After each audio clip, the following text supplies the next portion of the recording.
창세기 6장 1절에서 8절입니다. 참 난해한 본문이고 말이 많은 본문인데 같이 함께 해석하고 은혜를 나누겠습니다. 창세기 6장 우리 1절에서 8절 같이 함께 교독합니다. 제가 먼저 봉독합니다. 사람이 땅 위에 번성하기 시작할 때에 그들에게서 딸들이 나니 하나님의 아들들이 사람의 딸들의 아름다움을 보고 자기들이 좋아하는 모든 여자를 아내로 삼는지라. 여호와께서 이르시되 나의 영이 영원히 사람과 함께하지 아니하리니 이는 그들이 육신이 됨이라. 그러나 그들의 날은 120년이 되리라 하시니라. 당시의 땅에는 네피림이 있었고 그 후에도 하나님의 아들들이 사람의 딸들에게로 들어와 자식을 낳았으니 그들은 용사라 고대의 명성이 있는 사람들이었더라. 여호와께서 사람의 죄악이 세상에 가득함과 그의 마음으로 생각하는 모든 계획이 항상 악할 뿐임을 보시고 땅 위에 사람 지으셨음을 한탄하사 마음에 근심하시고 이르시되 내가 창조한 사람을 내가 지면에서 쓸어 버리되 사람으로부터 가축과 사람이 없으면 이 지구는 존재할 이유가 없는 겁니다. 사람 때문에 창조되었기 때문에 사람으로부터 가축과 기는 것과 공중의 새까지 그리하리니 이는 내가 그것들을 지었음을 한탄함이니라 하시니라. 함께 그러나 노아는 여호와께 은혜를 입었더라. 아멘. 이 본문 말씀을 가지고 제목을 함께 읽겠습니다. 시작. 하나님과 동행하는 명절. 좀 어려운 본문이라 제목도 좀 어렵게 짓고 싶었는데 결론은 하나님과 동행하는 삶이어야 하고 이번 명절 되게 길잖아요. 하나님과 동행하는 명절이 좀 됐으면 좋겠다. 그리고 그 근거가 오늘이 본문이었으면 좋겠다. 황금 연휴가 시작됐습니다. 그리고 이 연휴 가운데 여러분들 하나님과 동행해야지 그러지 아니하면 부디부식간 어떻게 보면 새해의 시작이죠. 구정으로서 그 시작이 마귀와 함께 문을 열고 들어가고 우리가 송구영신 예배를 끊어냈던 어둠의 진들이 있어요. 끊어냈던 어둠의 진들이 다시 우리의 삶에 뒤범벅이 돼서 2025년을 지저분하게 시작하게 되는 그런 안 좋은 일이 있을 수 있다는 거예요. 여러분, 연휴나 명절이 되면 우리 그리스도인들의 영성이 가장 약해진다는 거 아십니까? 우리의 영성이 명절이나 연휴나 추석이나 뭔가 어떤 유교적 기반 또 그 나라의 고유한 전통과 과거의 마귀, 어둠의 권세들이 만들어 놓은 어떤 그런 문화 속으로 들어가면 유럽에 보면 뭐 그 사순절 축제도 있고요. 무슨 카니발 있죠. 그런 어떤 축제 행사들 그 나라와 지역에 묶여 있는 그것을 붙잡고 있는 영들에 의해서 세워진 그런 전통의 기간이 되면 그리스도인들의 영성이 약해져요. 사실 우리가 바쁘고 할 일이 많으면 오히려 시험에 들거나 유혹에 빠지지 않아요. 단지 피곤해. I'm very tired. 그렇죠? 그리고 지쳐요. 그래서 자꾸 영양제를 먹어야 되고 그렇습니다. 근데 의외로 시간이 많고 여유가 생기면 우리는 시험에 들거나 우리 스스로가 무너지거나 넘어질 수 있는 일들에 이상하게 많이 노출이 되어 버립니다. 또 그런 일들이 다가와요. 특히 명절은 제사의 문제가 있죠. 그리고 또 여러 가족들과 만납니다. 늘 보는 나의 가족이 아니라 친인척을 포함한 다수의 가족들과의 만남, 이런 만남들, 또 직장인들 엄청 바쁜데 지금 되게 길자. 이 오랜만에 쉬는 이 오랜 기간의 이런 쉼들이요, 우리 안에 가려졌던 바쁨 때문에 눌려있고 또 신앙 때문에 이렇게 잡혀있던 그런 한쪽 구석에 이렇게 몰려있던 그런 본성들이 드러납니다. 여러분, 아담과 하와가 공격을 받을 때가 언제인지 아세요? 하나님이 아담을 만드시고 아담이 혼자 동서남북을 뛰어다니면서 짐승들의 이름을 짓고 하나님의 사명을 감당했어요. 하나님이 아담을 보고 혼자 있는 것이 좋지 않아, 그렇죠? 독초하는 것이 좋지 않아 하와를 만들었다고 그랬잖아요. 근데 그게 혼자 그냥 궁시렁 떨고 있어서 그게 아니라 열심히 사역을 했어요. 이제 거의 모든 동물들의 이름도 다 짓고 사명을 어느 정도 감당해서 여유가 좀 생기니까 그제서야 하나님이 돕는 배필을 주신 거란 말입니다. 그래서 바빠 죽겠는데 여러분 결혼하고 바빠서 신혼여행도 못 가고 막 그런 부분들도 있대요. 정말 여유가 있고 이제 어느 정도 안정이 되니까 하와를 만들어서 주시면서 가정을 이루게 하시고 두 사람과의 시간과 공간을 주셨단 말이에요.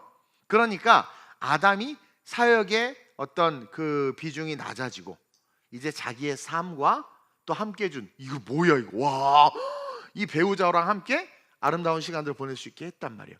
사단이 공격할 때는 바로 그때였다라는 거예요. 쉼과 여유의 시간 속에 공격을 받은 거예요. 그것도 누가? 아담이 아니라 하나님의 사명을 다이렉트하게 받아서 사명의식이 살아있는 아담이 아니라 그 사명의식이 살아있는 아담을 돕도록 준 배필. 여러분, 이스라엘이 구약의 역사를 보면 여러 위기에 놓이죠. 근데 그들이 위기에 놓이게 된 계기를 보면 성경은 동일한 이야기를 우리에게 보여주는데 그들이 풍요와 축복 속에서 쉼과 여유의 시간들이 생길 때 그들은 어떻게 했어요? 무너졌어요.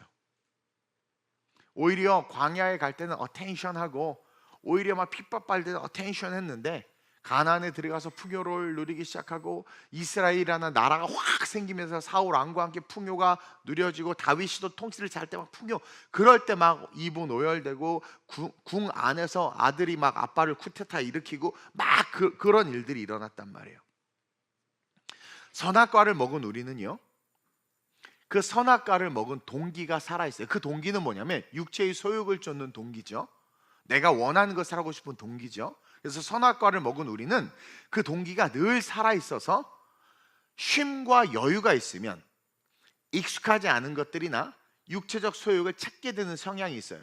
사실 우리네 부모님들 60대, 70대, 80대의 부모님들은 경제개발과 함께 바쁘게 살았기 때문에 물론 다는 아닐 수 있지만 그냥 가정에 충실하고 일에 충실했어요.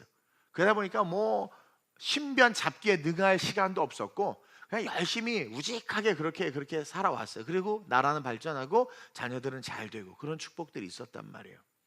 근데 여유가 생기고 먹고 살만하면 익숙하지 않은 어떤 잡기에 손을 대기 시작하고 취미라는 이름으로 뭐 취미에 손을 대기 시작합니다. 뭐 좋아요, 좋을 수 있어요. 그러면서 육체적 소욕들을 이렇게 찾기 시작한다는 거예요. 근데 영성이 없으면 결국 그것에 의해서 우리는 어떻게 돼요? 하나님과 동행하는 삶을 멈추고 또 하나님이 우리에게서 끊어낸 어둠의 진들이 그것을 통해서 타고 들어온다라는 거예요. 그 공동체에서 사람을 만나고 등산 동호회에서 만나고 사이클을 타면서 만나고 바이크를 타면서 만나고 하면서 그것을 관리할 수 있는 힘이 있어야 되는데 어떤 분은 그래요. 취미로 뭘 시작했는데 바빠서 장비만 사놓고 못했대. 그래서 내가 그게 은혜입니다 그랬어. 특히 캠핑들 야 DOD 사놓고 엄청 뭐 했는데 한 번 갔다 왔어. 좋기도 하고 힘들기도 하고 그리고 나서는 어느 날 당근에 그 모든 걸 올리고 있는 자기 자신을 보면서 그게 은혜다 여기시길 주님의 이름으로 축원드려요. 그게 맞아요. 계속 다니다 보면 하나님과의 동행이 멈춰집니다. 이스라엘도 동일했단 말이에요. 영성이 물론 영성이 정말 스피리추얼 파워 영적인 힘이 있는 사람들 그런 사람들은 쉼과 여유가 충전의 시간이 됩니다. 쉼과 여유가 있을 때 기도하고 오히려 쉼과 여유가 있을 때 신앙서적을 읽고 쉼과 여유가 있을 때 그동안 교제하지 못했던 구역 식구들 교회 지체들을 만나요. 너무 우리의 얘기는 아닌 것 같죠? 우리는 쉼과 여유가 있으면 잠만 자는데 이런 분들은 쉼과 여유가 있으면 기도를 한대. 쉼과 여유가 있으면 신앙서적을 읽고 쉼과 여유가 있으면 하나님 창조한 자연 속에서 그 자연을 보면서 감사하기도 하고 그렇게 영성이 있으면 건강하게 그런 시간들을 쓰는데 대부분 그러지 못한다라는 거예요. 오늘 본문도 한번 봅시다. 하나님의 말씀대로 사람들이 막 생육하고 번성하기 시작한 거예요. 지금 이거 인더 비기닝 하고 얼마 안 됐어요. 막 번성하기 시작합니다. 우리는 창세기 4장부터 봐야 되는데 먼저 창세기 4장에 아주 중요한 사건이 하나 일어납니다. 인류의 최초의 살인 사건이 일어나죠. 가인과 아벨이 예배를 드리다 제사를 드리다 살인을 합니다. 그러니까 여러분 우리가 하나님을 예배하는 자리에 얼마든지 균열과 분열이 있을 수 있고 다툼과 시기가 있을 수 있어요. 그래서 그 예배 속에서 가인이 아벨을 돌로 쳐 죽여요. 이제는 하나님을 예배하는 예배자가 사라졌습니다. 왜? 가인과 아벨밖에 없었거든. 예배자가 사라졌어요. 어둠이 이겼습니다. 가인만 살아남은 거예요. 그리고 가인은 떠나버립니다. 에덴에서 쫓겨나서 아담과 하와가 터를 잡고 있는 고대 근동 지역, 그 어느 지역인지 정확하게는 알 수 없지만 그곳에서 가인은 떠나기 시작합니다. 그리고 최초의 살인자요, 하나님을 떠난 자였던 이 가인이 어떻게 해요? 거기서부터 자녀들을 낳기 시작하면서 역사가 시간이 흐르면서 엄청나게 인구가 증가해요. 그것은 가인의 사람들이에요. 창세기 4장 19절에서 24절입니다. 시작. 라멕이 두 아내를 맞이하였으니 하나의 이름은 아다요 하나의 이름은 실라였더라. 아다는 야발을 낳았으니 그는 장막에 거주하며 가축을 치는 자의 조상이 되었고, 그의 아우의 이름은 유발이니 그는 수금과 퉁소를 잡는 모든 자의 조상이 되었으며, 실라는 두발 가인을 낳았으니 그는 구리와 쇠로 여러 가지 기구를 만드는 자요 두발 가인의 누이는 나아마였더라. 라멕이 아내들에게 이르되 아다와 실라여 내 목소리를 들으라. 라멕의 아내들이여 내 말을 들으라. 나의 상처로 말미암아 내가 사람을 죽였고 나의 상함으로 말미암아 소년을 죽였도다. 가인을 위하여는 벌이 7배일진데 라멕을 위하여는 벌이 77배이리로다 하였더라. 제가 다 읽지는 않았지만 가인의 족보가 쭉 시작되는 거예요. 그러다가 라멕부터 제가 읽은 거예요. 19절. 왜냐면 라멕이 중요합니다. 가인이 낳고 낳는데 이제 라멕이 태어났어요. 아들이. 그가 두 아내를 맞이했어요. 그럼 목사님, 이 여자들은 어디서 났습니까? 제가 전에 이야기했죠. 하나님이 아담과 하와를 창조하시고 가인과 아벨을 낳고 수많은 시간이 흐르면서 자녀들을 낳았어요. 그리고 여자는 초대 역사 속에서 빠져 있습니다. 어쨌든 그렇게 해서 자녀들을 낳기 시작하는데 뭐가 시작되냐면 이 살인자, 하나님 앞에 하나님을 떠난 자, 하나님을 대적한 자, 예배를 잃어버린 자, 예배자를 죽인 자, 이 가인의 후손들에게서 인류의 문화가 시작이 돼요. 음악이 나오죠. 그 다음에 뭡니까? 가축이 나오죠. 그러니까 장막을 치면서 가축을, 축산업이 나오죠. 그리고 쇠와 구리로 여러 기구들을 만들면서 문화라는 것이 발달합니다. 그래서 이 문화는요, 사실은 어둠의 권세가 지배합니다.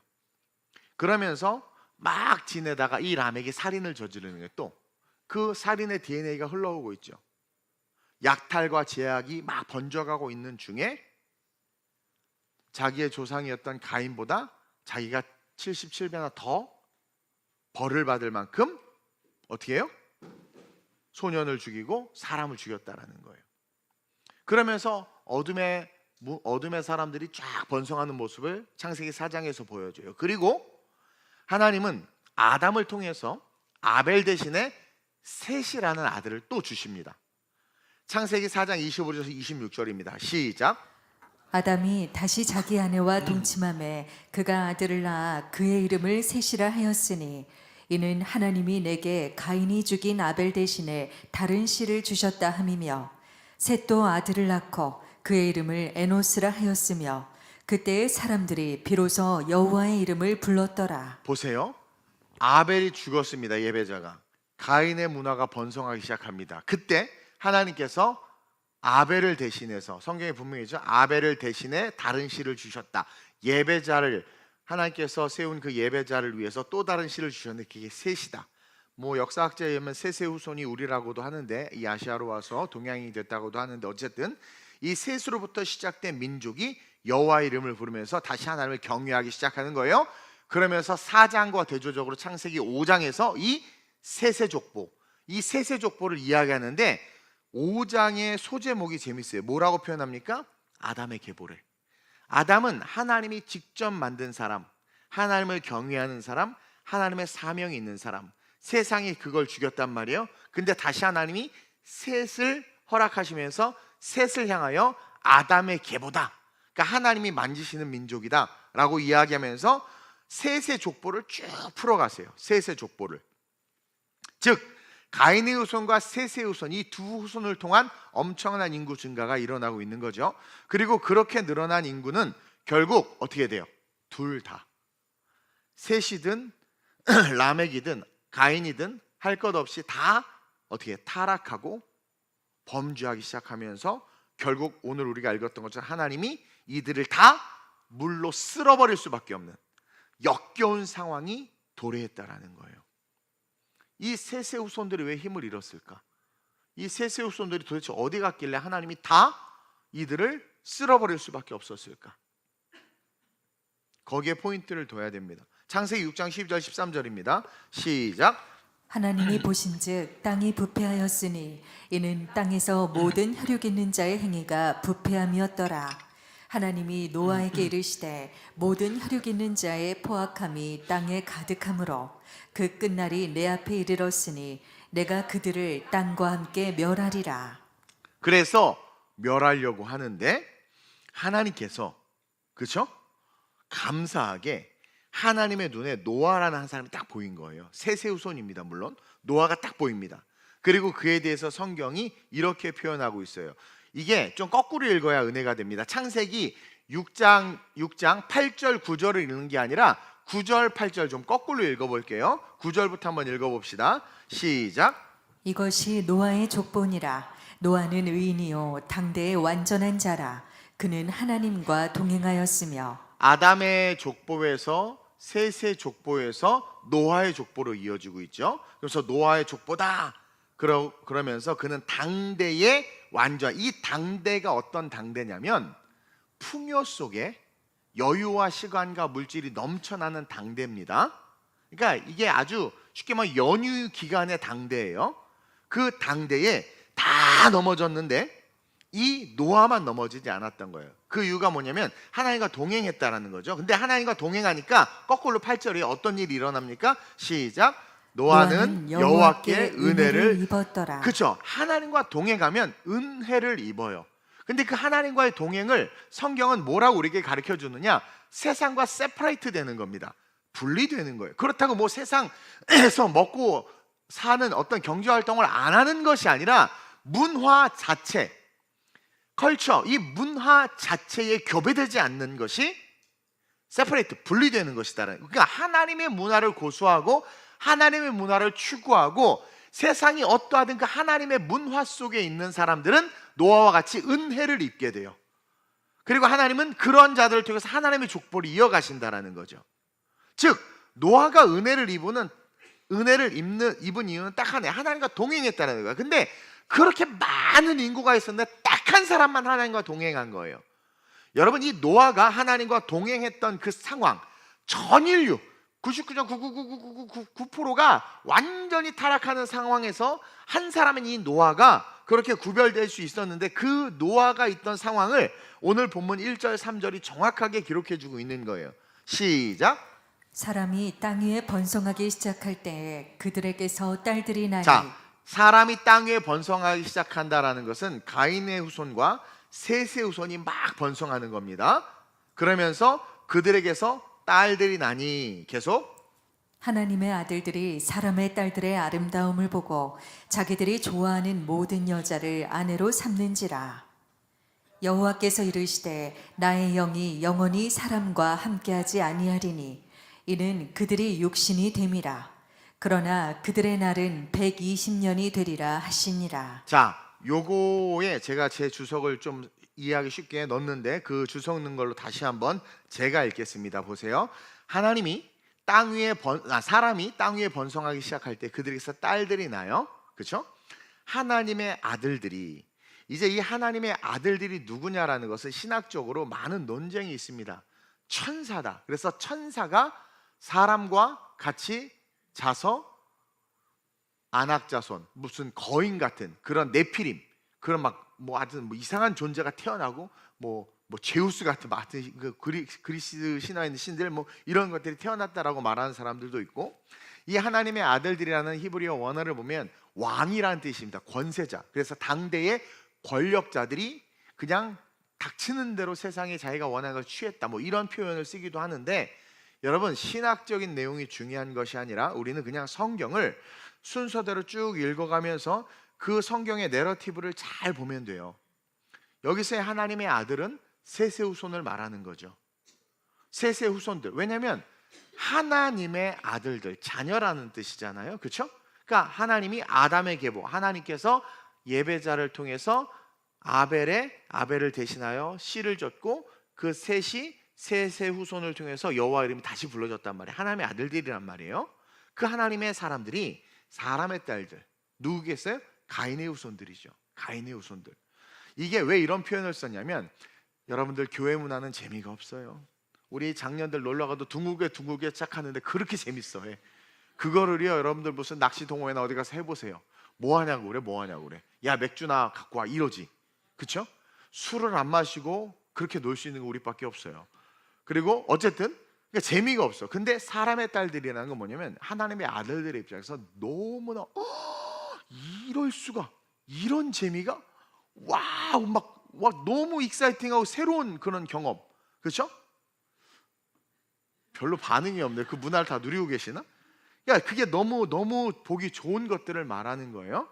그래서 가인의 후손들의 그 사람의 딸들의 아름다움을 보고 그들의 문화의 아름다움을 보고 자기들이 좋아하는 이걸 제가 뭐라고 썼냐면 타락한 자유의지가 발동하는 겁니다. 여러분 하나님을 믿지만 우리는 선악과를 먹은 그 자유의지를 갖고 있고 그 자유의지를 먹게 된 동기가 뭡니까? 욕심. 그렇죠? 우리의 소욕을 추구한단 말이에요. 그래서 우리의 자유의지는 타락했어요. 자유의지가 처음에는 타락하지 않았어요. 하나님의 주권 속의 자유의지였어요. 왜? 법이 있었으니까. 근데 그 법이 무너진 거예요. 법이 되게 중요합니다. 그래서 그러니까 법이 무너지니까 우리의 모든 자유의지는 이제 불법이 돼버린 거예요. 그러니까 그 타락한 자유의지가 뭐예요? 자기들이 좋아하는 것을 선택하는 거예요. 그래서 모든 여자를 아내로 삼는지라. 그래서 여호와께서 그걸 딱 보시고 하나님의 사람들이 세상의 문화 속에서 구별되지 못하고 자기가 좋아하는 걸 다 취하는 거죠. 아, 난 술이 너무 좋아. 술을 취하고. 나는 부인은 한 셋이 있었으면 좋겠어. 나는 뭐 이랬으면 좋겠어. 난 힘으로 뭐 하여튼 그러면서 모든 여자를 아내로 삼는 거예요. 하나님의 경계가 무너진 거죠. 그래서 여호와께서 이르시되 나의 영이 영원히 사람과 함께하지 아니하리니. 그러니까 나의 영이 영원히 사람과 함께하지 않겠다. 하나님이 하나님의 자녀로 우리를 이제 뭐야? 인정하지 않겠다. 우리와 소통하지 않고 우리와 세퍼레이트 구별되시겠다라는 거예요. 죄의 결과라는 거예요. 죄의 결과는 하나님과 함께하지 못합니다. 이는 그들이 육신이 됨이라. 그 왜? 아 육신이지. 원래 육신이었지. 근데 왜 육신이 되면 제가 뭐라고 써놨어요? 시작. 그렇죠. 가죽옷의 은혜를 이들이 잊어버린 겁니다. 그래서 육신이 돼버린. 그러니까 선악과를 따먹는 순간 영이 죽었어요. 하나님과 소통할 수 있는 관계, 영이 타락해서 단절돼 버렸단 말입니다. 근데 가죽옷 사건을 통해서 다시 하나님과 교제할 수 있게 됐는데 이들이 세상 것을 취하기 시작하면서 그 영, 하나님의 은혜를 잃어버리고 그 영혼이 죽어버린 거예요. 어린 양의 피의 은혜를 잃어버린 거죠. 그러면서 그러나 그들의 날은 120년이 되려. 인간의 수명이 딱 정해지는데 제가 뭐라고 써놨습니까? 시작. 죽으리라 말씀을 집행. 그렇죠. 이 선악과를 먹으면 정령 죽으리라 했는데 먹었는데 안 죽었잖아요. 그리고 500년 800년 막 살았단 말이에요. 그러다가 이제 안 되겠다 해서 그러나 그들의 날은 120년이 되리라 해서 집행유예되었던 죽음, 선악과를 먹으면 죽는데 집행유예되었던 죽음을 이제 실행에 옮긴 거예요.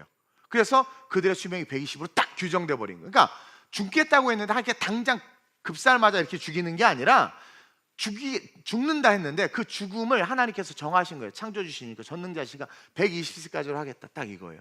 보통 600세 800세까지 살았거든요. 거기서 120년은 너무나 작은 시간입니다. 그러니까 그만큼 살다 죽는 거예요. 하나님 그냥 120세가 되면 모든 사람 다 죽게끔 사형 선고를 한 거예요.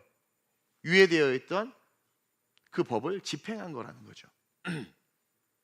즉 셋의 후손들도 가인의 후손들의 삶을 부러워하기 시작하면서 그들의 문화와 그 삶을 추구하고 따르기 시작하면서 셋으로부터 아벨이 죽었지만 아벨 대신 주신 그 셋으로부터 구전된, 입으로 구전된 하나님의 그 은혜, 그들의 몸에 붙은 가죽옷, 그 가죽옷 사건에 대한 그 은혜, 그 신앙, 그것을 잃어버리고 셋의 후손들조차 하와처럼 먹고 싶고 살고 싶고 누리고 싶은 것들을 다 해버리기 시작한 거죠.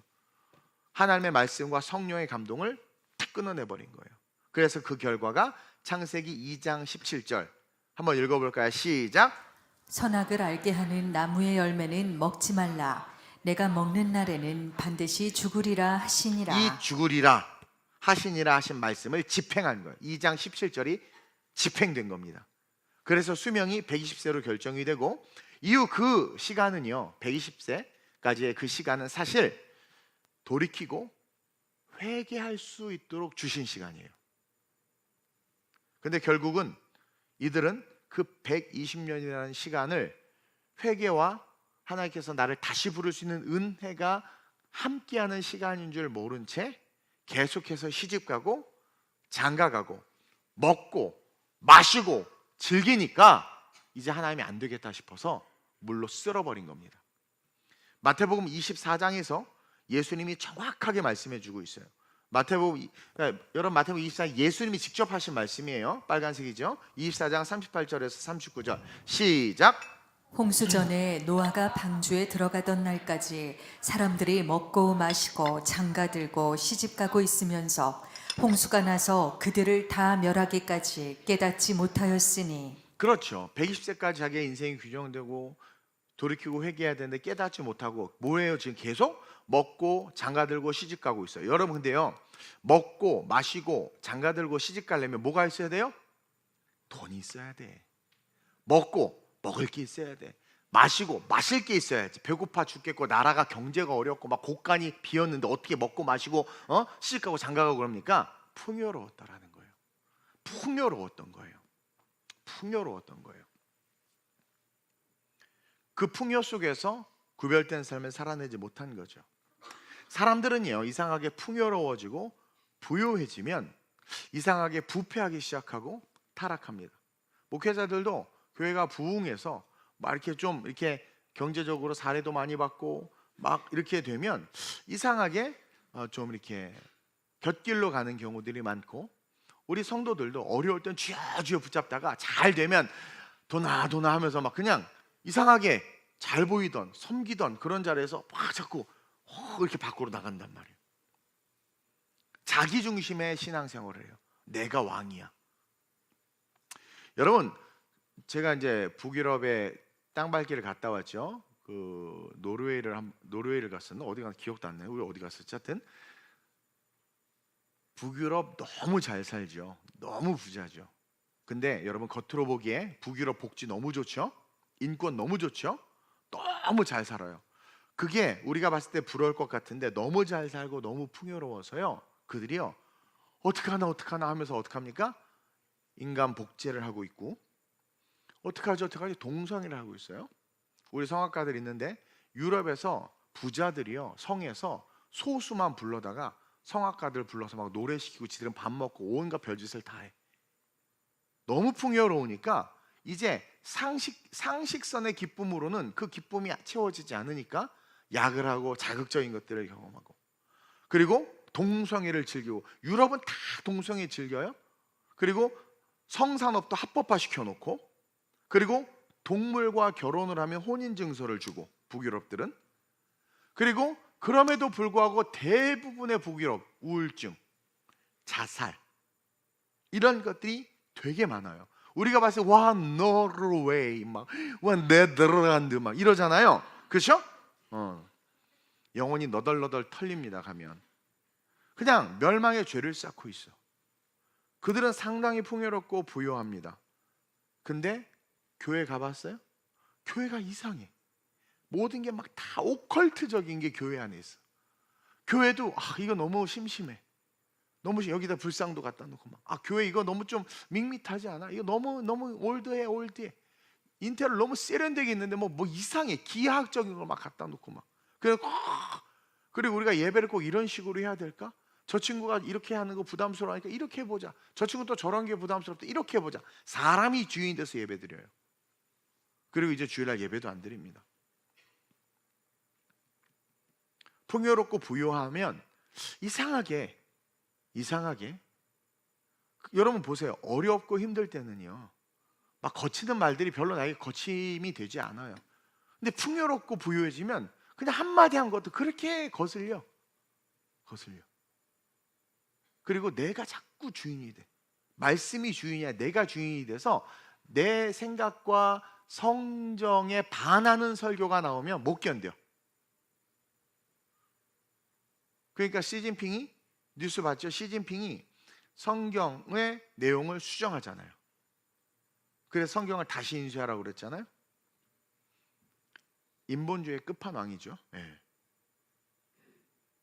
그래서 아벨을 대신해서 여호와 이름을 부르면서 예배하면서 살아가야 하는 신앙인들과, 그렇죠? 셋의 후손들과 사람의 딸들, 가인이라는 죄인을 통해서 태어난 세상의 아름다움을 상징하는 것들, 유혹, 타락시키기 위해서 존재하는 것들을 상징하는 겁니다. 사람의 딸들은 우리 그리스도인들이 그런 것들을 추구해서는 안 된다라고 가르쳐 주고 있는 거예요. 결국 그런 것들을 추구하면 당연히 하나님과의 관계가 멀어지고 영성은 떨어지고, 그러면 결국 물로 멸망함과 같이 주님 오실 때 나 너 모른다, 너 누구냐, 나 너 모른다, 저 여기 등은 있는데요, 율법은 있는데, 아 율법 내가 이미 폐하지 않았느냐, 나 너 모른다, 기름 어딨냐, 성령 인도함을 왜 안 따르냐. 성령 인도함을 못 따르는 사람들의 특징은 자기가 주인인 사람은 절대 성령의 인도함을 못 따라요.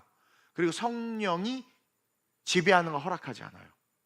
그러니까 성령이 내가 거스르는 감동을 주고 내가 거스른 뭔가를 요구하면 쳐내버립니다. 그게 자기가 주인이 된 자들의 특징이라는 거죠. 여러분 명절이죠. 뭐 구정도 마찬가지지만 추석도 그렇고, 제사 때 조상신한테 절 한번 하면, 분명히 말하면 조상신이 아니라 귀신이라고 그랬습니다. 귀신이 그렇게 우리를 갖고 노는 거예요. 근데 명절 때 어쨌든 제사 때 절 한번 하면 가족이, 이번 연휴 기간 얼마 돼? 연휴 기간 내내 평안해. 그쵸? 아내가 군소리 안 하고 제사상 차려주면 그냥 다 편안해. 시어머니가 막 용돈도 줘 막. 그냥 절 한번 하면. 그래서 절을 합니다. 그러면 우리는 하나님과 동행하는 삶을 포기하고 사람의 딸들을 아내로 삼기 시작하는 거예요. 하나의 사람의 딸을 아내로 삼은 거예요. 왜? 내가 편하려고, 내가 좋으려고. 연휴 기간 주일 빠지고 가족들과 함께 하는 거죠. 나만 믿는데 가족이 다 안 믿어. 근데 이번에 어디 여행 가자 뭐 하자 막 해요. 그래서 안 되는데, 나 대표 기도인데 어떡하지, 전사님 바꿔주세요 막 이렇게 가. 그러면 그 전화 한 통으로 가족 모두가 행복해질 수 있어. 따뜻한 남쪽 나라에서, 필리핀에서, 베트남 다낭에서 뭐 너무 좋아, 막 인도네시아 그 코타키나발루에서 코타고바타고 막 하여튼 막 너무 좋아, 너무 좋아. 그러나 주일 장소를 지켜야 돼. 자기야 주일 밤비행이나 월요일 거 끊어 하는 순간 어떻게 돼요? 가정의 평안도 사라지고, 넌 도대체 내가 언제까지 너 이 교회 다니는 걸 봐야 되냐 막 싸우고 난리가 나는 거죠. 예. 그래서 우리가 신앙생활을 지키고 하나님을 의지하여 살다 보면, 그렇죠, 이상하게 난방비가 많이 나와. 예. 연휴 기간 동안 공기가 싸해져가지고, 그렇죠? 고부간의 갈등으로 막 1년 내내 괴롭기도 하고. 예. 내가 그냥 한 번만 굽히면 시어머니와 다툴 필요도 없고 남편 눈치 볼 필요도 없고, 그렇죠? 내가 한 번 딱 질끈 눈 감으면 애들도 좋아하고 아내도 좋아하고, 내가 한 번 질끈 눈 감으면, 그렇죠? 너무 행복할 수 있어. 그래서 하나님의 아들들이 법이 집행될 수밖에 없는 존재까지 갖고, 그 120년 동안의 돌이킴은 하나님의 아들들에게 주신 거예요. 근데 돌이키지 못하자 하나님이 어떻게 합니까? 다 쓸어버려야 되겠다고 한 거죠. 즉 내가 이 연휴 기간 혹은 명절, 나에게 어떤 풍요로움이 있을 때 그 풍요로움과 그 평안과 그 즐거움을 누리기 위해서 하나님 것을 포기하는 것이 아니라, 그럼에도 불구하고 하나님의 길을 선택하면 그게 노아의 삶이라는 거예요. 그걸 보여주고 있는 거예요. 당대 다 마시고 먹고 즐기고 다 그렇게 했는데 노아만 조용히 그 자식들은 뭔 죄야? 예배드리고 다 바에 가서 포도주 마실 때 자기네들은 그냥 앉아서 그냥 석회수 물 마시고, 다 그냥 클럽 가서 뒤흔들고 막 야광봉 막 하고 막 그럴 때 윷놀이하고 앉아있고 막, 그렇죠? 근데 그렇게 구별된 길을 걸어가면 그게 바로 내가 노아가 되는 거고 하나님의 은혜를 입는 삶이 되는 거예요. 하나님과 동행하는 연휴 기간을 보내는 삶이 그런 삶이라는 거죠. 반드시 순간은 고난일 수 있고 연휴 기간은 고통일 수 있을 수도 있지만 여러분 그 사람은 은혜를 입는 삶이 되는 거예요. 이 연휴 기간 소탐대실하지 맙시다. 작은 거 내가 하나 그냥 그래 그거 얻으려다가 하나님과 척지는 등지는 그런 일을 하지 마시길 주님으로 축원드립니다. 타락으로 구원 없는 죽음을 맞이하지 마세요. 이게 어떤 속성이 있냐면 술이요 한 번 먹으면 계속 먹고 싶어져요. 그래서 인이 박히고 도박도 뭐 재미로 로또도 재미로 뭐 하여튼 뭐 해요 잡기들. 근데 그걸 계속 하다 보면 그게 인이 박혀서 골프도 마찬가지고 주일날까지도 막 그냥 가고 그냥 뭐 그런 취미 활동 때문에 뭐 아무것도 어느 분이 등산에 또 취미가 생기는데 등산은 다 언제 가요? 동대문 가서 버스 타고 다 주말에 간다고. 어느 순간 자기 주중 예배를 겁나 열심히 나와. 이유는 주일 예배를 못 나오는데 왜? 백두대간을 타야 되는 거지 이제. 결국은 모든 우리의 육체를 즐겁게 하는 건 결국 그것이 우리를 지배하게 돼 있습니다. 지배하게 돼 있는 거예요. 그러다 어느 날 주님 오시면 우리는 타락으로 말미암아 구원 없는 죽음. 우리는 다 죽거든요. 언젠간 죽어요. 시차는 없어요. 언제 누가 먼저 죽고 이거 몰라. 그냥 갑자기 죽는데 그 죽음이 구원 없는 죽음이 될 수 있다라는 거죠. 여러분들의 부모, 여러분들의 자녀, 특히 여러분들이 죽음 없는 구원을 맞이하지 마시길 정말 진실되게 주님으로 축원드립니다. 우리가 자꾸 숙이고 받아들이기 시작하면 여러분 그 시어머니가 제사를 막 강요해. 예를 들어서 여기 시어머니들 많이 계시죠? 우리 시어머니 여기 계신 시어머니들 축복의 시어머니들이지. 막 제사를 강요하고 예를 들어 우상 숭배를 강요한다고 칩시다. 그래서 그것에 한번 내가 꺾여주면 그 어머니가 네피림이 되는 거예요. 네피림의 시어머니로 바뀌어요. 거인이 돼버려요. 남편이 교회 가는 거 그렇게 방해하고 여행 한번 가자. 그럼 뭐 할게 해서 그렇게 한번 넘어지잖아요.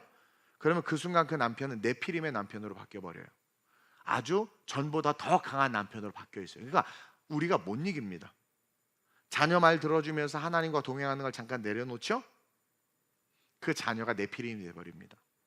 성경에 나오는 네피림은 천사와 사람이 같이 동거해서 낳은 자녀를 네피림, 뭐 거인, 무슨 뭐 자이언트, 뭐 신적인 능력 있는 사람, 뭐 이런 식으로 뭐 별 얘기를 다 하는데 아니에요.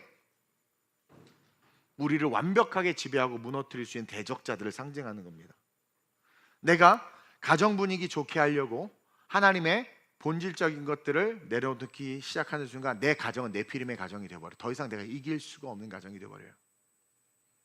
이 네피림은 그리스도인들이 감당하기 버거운 삶의 문화와 모습들을 상징하는 겁니다.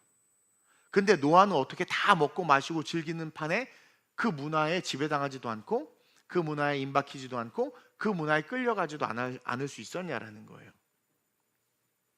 끊임없이 영적인 것을 생각하고 내가 누구인지를 인식했던 거예요. 그래서 그냥 하나님을 인식하고 영적인 것을 묵상하고 갔더니 어느 순간 그냥 그게 하나님과 동행하는 삶이었던 거예요. 하나님 계속 계셨던 거예요. 그러니까 전 인류가 멸망을 당할 때 구원받는 것처럼 다시 오실 주님 앞에서 우리는 구원받는 노아와 같은 자녀가 돼. 그래서 우리의 자녀들의 삶과 그 선택 이후의 삶에는 더 이상 네피림이 없게 만들어줘야 돼요. 우리가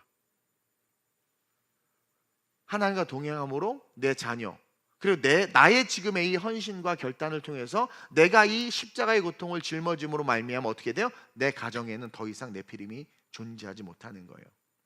이 4절에 나오는 네피림은 유전되는 죄의 결과예요. 유전되는 죄의 결과를 상징합니다. 볼까요? 4절 시작.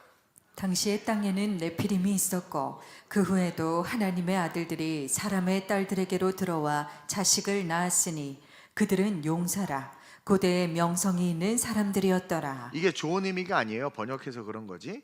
땅에는 네피림이 있었는데 그 이후에도 하나님의 아들들이 사람의 딸들을 자식을 낳으니 계속해서 네피림이 나오는 거예요. 계속해서 네피림들이 용사, 고대 명성이 있다는 건 키도 크고 힘도 세고 뭐 어떤 특별한 이게 있더라. 계속 네피림이 나오는. 근데 그 네피림들이 하는 게 뭐였습니까? 정복하고 싸우고 전쟁하는 겁니다. 빼앗고 약탈하고. 근데 내가 그것을 끊는 순간 내 가정에, 내 자녀에, 우리의 미래에는 네피림이 없는 거예요. 네피림이 나오질 않아요. 뭐만 나와요? 하나님의 사명과 축복과 잘되게 하는 은혜만 있는 겁니다. 우리는 우리로 말미암아 시작되는 새로운 신앙의 족보를 만들어야 돼요. 그래서 가인의 족보가 나오고, 셋의 족보인데 아담의 계보라고 이름을 붙였어요. 셋의 족보인데 아담의 계보라고 5장에서 아담의 족보가 나오고, 셋의 족보가 나오고, 이어서 멸망의 선언 선포와 함께 어떤 족보가 다시 등장해요? 노아의 족보가 나온단 말입니다. 그래서 우리는 새로운 신앙의 족보, 노아의 족보를 만드는 자들로서 우리의 부모들은 우리의 가정 한복판에 서 있어야 돼요. 9절 한번 읽어보겠습니다. 시작. 이것이 노아의 족보니라. 노아는 의인이요 당대의 완전한 자라. 그는 하나님과 동행하였으며 세 아들을 낳았으니 셈과 함과 야벳이라. 그래서 이 셈과 함과 야벳이 유럽과 아시아와 아프리카로 흩어집니다. 그리고 유럽과 아시아와 아프리카에 다시 한번 대인구 폭발이 일어나요. 얼마나 멋있습니까? 그러면서 하나님께서 누구들을 보내기 시작합니까? 선지자들을 보내기 시작합니다. 누구들을 보내기 시작합니까? 예언자들을 보내기 시작합니다. 셈과 함과 야벳으로 노아의 족보로 시작된 인류가 지금의 인류예요. 그리고 이 지금의 인류 속에 누구를 보냅니까? 예수 그리스도를 보내시고 성령을 보내셨다는 거예요. 우리는 노아의 족보 속에 서 있습니다. 여러분들의 가정이 여러분들이 노아의 족보를 만들고 세워가는 그 축복이 있으시길 축원드려요. 연휴가 긴데 긴 만큼 사실 우리는 하나님과 동행하지 못하게 하는 일들을 지금 계속해서 이렇게 만들어 갈 수밖에 없는 상황일 수 있어요. 내가 한 번 굽히는 순간 네피림이 잉태되는 거예요. 내가 한 번 굽히는 순간 내 가정에 네피림이 들어오는 겁니다. 힘들겠지만 우리는 귀신을 섬기지 않습니다. 힘들겠지만 우리는 세상 음주 가무와 문화를 추구하지 않습니다. 힘들겠지만 우리는 어떠한 상황에서도 예배하고 어떠한 상황에서도 하나님의 편에 셋의 족보에 노아의 족보에 서 있어야 된다는 거예요. 그리고 설사 넘어졌어도 죄가 지평이 됐어도 120년이라는 시간 안에서 회개해야 된다는 거죠. 그래서 여러분들 사명을 받아야 돼요. 노아가 동행한 결과가 사명을 받았는데 어이 뭐야 나보고 배 만들라고 나 이런 거 절대 못해. 그렇게 좀 하지 마세요. 교회 뭐 일 시킬까 봐 숨는 분들 그러지 마세요. 보세요. 사명을 받았어요. 그래서 배를 만들었죠. 힘든 일일 수 있어요. 힘든 일이지. 근데 뭐 그 일을 보지 말라는 거예요. 노아가 어떤 일을 했습니까? 하나님의 창조한 세상을 가득 채우는 사명을 감당했어요. 동물로, 식물로, 아름다운 새들로 세상을 다시 가득 채웠어요. 아무것도 없이 심판의 물만 가득한 곳에서 다시 황인종, 백인종, 흑인종 아이들이 뛰놀고 떠들고 막 이거 지구를 다 채웠어. 노아가. 하나님은 우리를 통해서 그 일을 하고 싶어 하세요. 저 여러분들 그 일을 하고 싶어 하세요. 여러분들의 가정이 초라한 것 같아요. 천만의 말씀 만만의 콩떡이에요. 여러분들의 가정이 네피림만 안 만들어내면, 여러분들의 가정이 하나님 앞에서 동행하면 하나님은요 결코 작다 하지 않아요. 약한 자로 강국을 이루고 한 사람이 천을 이룬다고 그랬어요. 그래서 계속 기대하는 거예요. 저는 그랬으면 좋겠고 우리 교회 역시 그랬으면 좋겠어요. 구정 연휴 기간 제가 한국에는 없지만 감사한 게 어쨌든 연휴 기간에 나는 사역을 하고 있어서 또 감사해. 그렇죠? 네피림이 들어올 일이 없지. 여러분 연휴 기간 동안 전도합시다. 복음을 전하세요. 그리고 같이 교회 못 온 사람은 예배 시간에 화면 틀어놓고 우리 같이 예배드리자고 하세요. 그리고 여러분이 은혜 받았던 설교 중에 한 편을 같이 틀어놓고 좀 보자고 하시고, 그러면서 부딪힘이 있어도 어머니, 시어머니, 시어머니라고 안 부르죠? 어머니, 시어머니라고 부르면 혼나지. 어머니 사랑합니다. 어머니 사랑해요. 천국 가야 됩니다. 천국 가야 된다. 그 길은 예수밖에 없다고. 맞아도 그렇게 말하세요. 그냥 엄마 좋아하는 거 하게 내버려둬. 살면 얼마나 사신다고 그래? 당신 조용히 하세요. 지금 당신 엄마 뱃소리야. 그러면서 막 나 여자로 태어났어야 됐나? 당신 엄마 불쌍하지도 않냐고. 일평생 너 같은 놈 키우느냐 이렇게 고생하다가 죽어서까지 지옥 가면 좋겠냐고.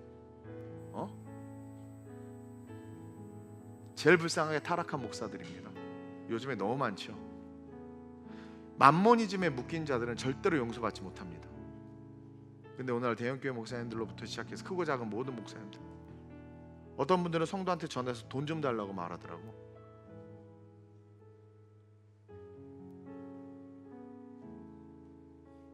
우리는 자유주의 영향을 받아서 천국을 너무 쉽게 간다고 착각하는 거예요. 근데 여러분 생각해 봅시다. 그렇게 쉽게 간다고 생각하면서 사는 게 우리에게 유익할까요? 천국 가기 어려워라고 생각하면서 사는 게 우리에게 유익할까요? 말하기는 싫지만 어려워 이렇게 하는 게 맞죠? 맞아요.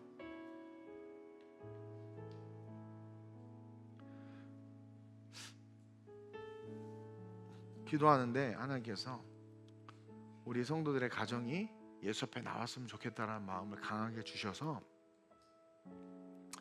오늘 말씀을 준비했는데, 하나님의 아들들이 자꾸 사람의 딸들을 쫓아가니까 하나님의 마음이 너무 아프신 거죠. 우리 들어와 있는 네피림을 쫓아냅시다. 우리가 나서는 예수 이름을 쫓아낼 수 있고, 그들이 아무리 능력 있고 힘이 있어도 그리고 더 이상 네피림 만들지 맙시다. 오늘로부터 연휴기에 어떤 복음을 전합시다. 부모님 손잡고 한번 기도해 주세요. 밥 먹을 때 식기도 한번 하세요. 숟가락으로 머리통 맞아도 괜찮아요. 의의 고난입니다. 식기도 한번 하세요. 한번 하세요. 애들 시켜, 애들 꼼짝 못 하잖아. 자, 똘똘아, 네가 한번 기도해봐. 아버지, 하나님 아버지, 우리 할아버지 지옥 가게 생겼어요. 예수 믿게 해주세요. 당장 쫓겨날래나? 우리 아프리카 팀은 우리 목사 왜 설교 빨리 안 끝내나, 빨리 끝내야 되는데 막 이 표정이 막 느껴져 지금 막. 근데 단위에 쓰면 모든 걸 내려놓고 있기 때문에 어쩌지 진짜 짧게 했어요. 지금 원고 역대이랑 제일 짧아요. 그 어떤 마음이냐면 여러분들이 정말 가족을 구원하는 명절이 제일 좋은 기간이거든요. 우리 아프리카도 이번에 이렇게 전도지를 만들어서 가요. 계속 갈 때마다 이걸로 전도할 거예요. 영화가 되니까 다. 우리는 아프리카에서 전도할게요. 여러분들은 가정에서 전도합시다. 그래서 여러분들의 가정을 노아의 가정 만드시길 주님의 이름으로 축원드립니다. 오늘 이 말씀을 기억하면서 기도합시다. 하나님과 동행하는 명절 되게 해달라고 기도합시다. 네피림, 오늘부터 내 삶에, 내 가정에, 내 자녀의 미래에 예수 이름으로 다 끊어주고 떠나갈지어다. 오늘부터 나는 복음을 전하는 하나님과 동행하는 노아의 족보를 세울지어다. 내 자녀의 미래에 네피림을 깔아놓는 어리석은 부모가 아니라 내 자녀의 미래에 하나님의 사명을 쏟아부어주는 노아와 같은 부모가 되리라. 나 하나님의 은혜 속에서 예수 십자가 붙잡고 살아가는 주의 삶이 되리라. 내 가정, 내 가족, 친인척 예수 믿고 구원받는데 내가 쓰임받게 해달라고 주를 세 번 부르고 합심으로 전심으로 기도합니다. 주여, 주여, 주여. 좋으신 아버지 하나님, 이번에 연휴가 너무 깁니다. 길다 보니까 시간도 많고 하나님 또 부모님들 인사하고 가족들 모임하지만 많은 남은 시간들이 어찌 보면 우리가 하나님과 동행하는 발걸음을 멈추고 사람의 딸들을 취할 수 있는 유혹의 시간들이 될 수 있습니다. 하나님 비어있게 하여 주옵소서. 나의 잘못된 선택이 하나님 우리가 버겁게 이기거나 또는 질 수밖에 없는 네피림들을 만든다는 것을 하나님 기억하고 깨닫게 하셔서 하나님과 동행하는 명절 될 수 있도록 영적으로 텐션하게 하여 주옵소서. 하나님 믿지 않는 가족들을 만날 때 쫄지 말게 하시고 복음을 증거하게 하여 주옵소서. 제사를 드릴 때 한번 맞짱 떠서 싸우게 하여 주옵소서. 형님 이거 귀신 섬기는 겁니다. 사람이 죽어서 무서워 어떻게 다시 옵니까? 귀신 섬기지 말고 예수 믿읍시다라고. 어머니 예수 믿어야 됩니다. 같이 천국 가야 됩니다. 아버지 예수 믿고 천국 가야 됩니다. 그래서 하나님 노아와 같이 하나님 앞에 당대의 이로운 자를 칭찬받고 악이 관영한 세상에 하나님의 아들로서 끝까지 서 있는 사람의 딸들을 취하지 아니하고 하나님의 것을 취하는 하나님의 사람들로 노아의 족보를 써내려가는 하나님의 백성들로 우리 디디스 성도 주옵소서. 내가 나사렛 예수 이름으로 명하는 연휴 기간에 가족권의 역사가 있을지어다. 가족권의 역사가 있을지어다. 가정에 있는 우상과 제사와 귀신의 영들, 악한 영들, 우리 대기실 성도들을 통하여 다 떠나가고 사라질지어다.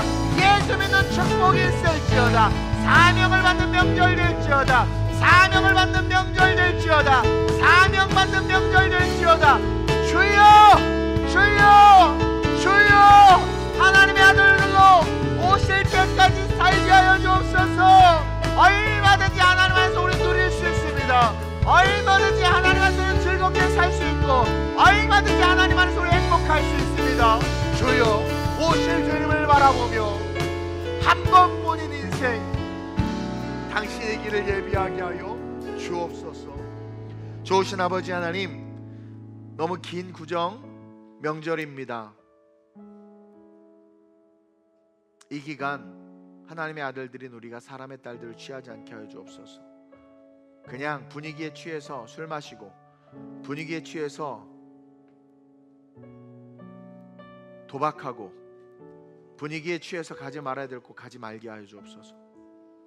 노아와 같이 하나님과 동행하는 영성을 유지하게 하시되, 그러지 아니하면 내가 내 자식들 앞에 내 피림을 낳아놓는 것이고 우리의 가정 앞에 내 피림을 세워놓는 겁니다.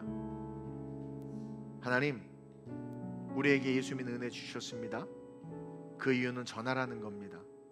이번 명절 연휴 기간 동안 정말 하나님 예수 전할 수 있는 용기 주시고 담대함 주셔서 형님 제사 없앱시다. 어머님 예수 믿어야 됩니다. 아버님 예수만이 구원입니다. 이야기하며 가족들 살리는 생명의 축제가 될 수 있도록 이 명절 우리 성도들 써 주시옵소서. 그리고 나서는 예수의 이름으로 명하노니 우리 TG 성도들의 삶 속에 있는 모든 네피림들아, 그 삶 속에 있는 모든 어둠의 세력들아, 그 가족들과 친지들 가운데 흘러가고 있는 귀신의 세력들, 그 문화들아, 내가 예수의 이름으로 목표를 떠나갈지어다. 하나님의 축복 속에서 노아와 같은 족보 쓰게 하시고, 노아와 같은 가정 세우게 하시고, 하나님의 사명을 받는 자녀들을 키울 수 있는 존귀한 부모들 되게 해주옵소서. 감사함을 드리며 예수님의 이름으로 축복하며 기도드립니다. 아멘.